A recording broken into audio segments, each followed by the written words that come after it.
Welcome to bird media. నేను మీ Pawan Krishnamurthy. Visakhapatnam steel ప్లాంట్లో మనం జరిగినటువంటి ఒక ఘోర ప్రమాదంలో దాదాపు 9 మందిని కోల్పోయాం.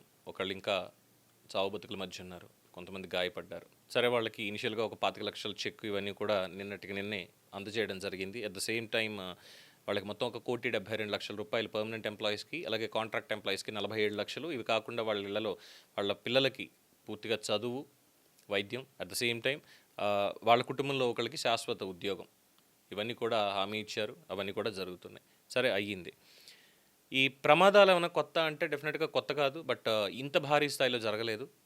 అండ్ ఇది జరిగిన తర్వాత మళ్ళీ ఇంకొక ప్రమాదం జరిగింది, అది బయటికి రాలేదు. దీనికి సంబంధించి మనం చూస్తే ఇందులో ఎవరికి ఏ ప్రమాదం జరగలేదు, ఎవరికి గాయాలు కాలేదు. మొన్న SMS-1 CCD విభాగంలో ప్రమాదం జరిగింది, అందరికీ తెలిసిందే. ఈ లాడెల్ నుంచి ఉక్కు ద్రవం నేలపాలైంది. ఇవాళ జరిగినటువంటి ఇంకొక ఘటనలో SMS-1లో TP బే, ఈ TP బేలో ఈ లాడెల్కి రంధ్రం పడి స్టీల్ మెటల్ నేలపాలైంది. రంధ్రం పడింది, మన బ్లాస్ట్ అయింది, ఇవాళ రంధ్రం పడింది సేమ్ అందులోనే మళ్ళీ. సో ఏ షిఫ్ట్లో 6:30 ప్రాంతంలో ఈ ప్రమాదం సంభవించింది. వరుస ప్రమాదాలతో ఉద్యోగులు అక్కడ ఉక్కిరిబిక్కిరవుతున్నారు. 2 రోజులుగా జరుగుతున్న ప్రమాదాల్లో ఉద్యోగులకి మొన్న జరిగింది, ఇప్పుడు జరిగినటువంటి ఈ ప్రమాదంలో ఎటువంటి హాని వాళ్ళకి జరగలేదు. యాజమాన్యం ఊపిరి పీల్చుకుంది. కేంద్రం నియమించినటువంటి 3 మెన్ కమిటీ విచారణ జరుగుతుండగానే మరోసారి ప్రమాదాలు చోటు చేసుకుంటున్నాయి. This is what Visakhapatnam steel ప్లాంట్కి సంబంధించినటువంటి ఒక ఫ్లాష్ అప్డేట్. ఇవాళ ఉదయం 6:30 గంటలకు జరిగింది అనేది తెలుస్తున్నటువంటి అంశం. I urge to the central government, Kumaraswamy గారు స్టీల్ మినిస్టర్, దయచేసి నిద్ర లేవండి సార్. అలాగే మన ఆంధ్రప్రదేశ్లో ఉన్నటువంటి నేతలు కూడా దయచేసి నిద్ర లేవండి సార్. ముఖ్యమంత్రి గారు దయచేసి నిద్ర లేవండి ఈ పర్టికులర్ అంశంలో.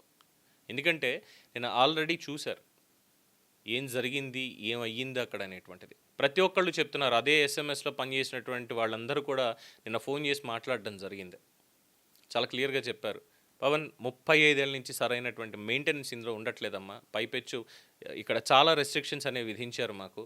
ఇంతమంది ఎంప్లాయీస్ ఉండేవాళ్ళు ఇంతమందిని తీసేశారు, కాంట్రాక్ట్ వాళ్ళని. అందులో చాలా క్లియర్గా చెప్పేది, ఎక్స్పీరియన్స్డ్ ఉన్న వాళ్ళని తీసేశారు VRS అన్న పేరుతోటి. అంటే లిటరల్గా దాన్ని అమ్మట్లేదు, దాన్ని అమ్మడం లేదు. విశాఖ ఉక్కు ఆంధ్రుల హక్కు అనేటువంటిది నేతలు చెప్తున్నారు, దాన్ని అమ్మట్లేదు. కానీ అమ్మకుండా ఏం చేయాలి, దాన్ని నిరర్ధకం చేయాలి. బికాజ్ నక్కపల్లిలో JSW వస్తుంది, అప్పుడు ఇది పక్కన ఉంటే దీనికి ఏమో క్యాప్టివ్ మైనింగ్ లేదు, మరి దానికి మైనింగ్ ఇస్తారా లేదా ఏంటని తెలియదు. అదొక ప్రైవేట్ స్టీల్ ప్లాంట్ ఇది. ఇదేమో కంప్లీట్గా PSU, పబ్లిక్ సెక్టర్ యూనిట్. ఇంకా ఏం చెప్పాలి దీనికి? ఇది చాలా అంటే చాలా, ఇది కూటమిక ఇంకొకళ్ళక ఇబ్బంది అది కాదండి. ఇది ఖచ్చితంగా కేంద్ర ప్రభుత్వానికి చాలా బలంగా తగిలేటువంటి దెబ్బ. No doubt in that, 100% no doubt.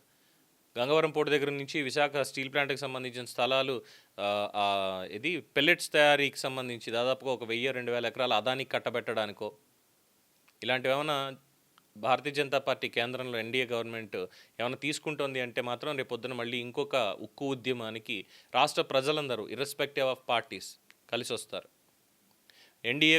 NDA కూటమి ఆంధ్రప్రదేశ్లో ఉన్నటువంటిది. మీరు కూడా నిద్ర లేచి కేంద్రం నుంచి బలంగా దీనికి సంబంధించి ఏ నిర్ణయం తీసుకోవాలో ఆ నిర్ణయం తీసుకోండి.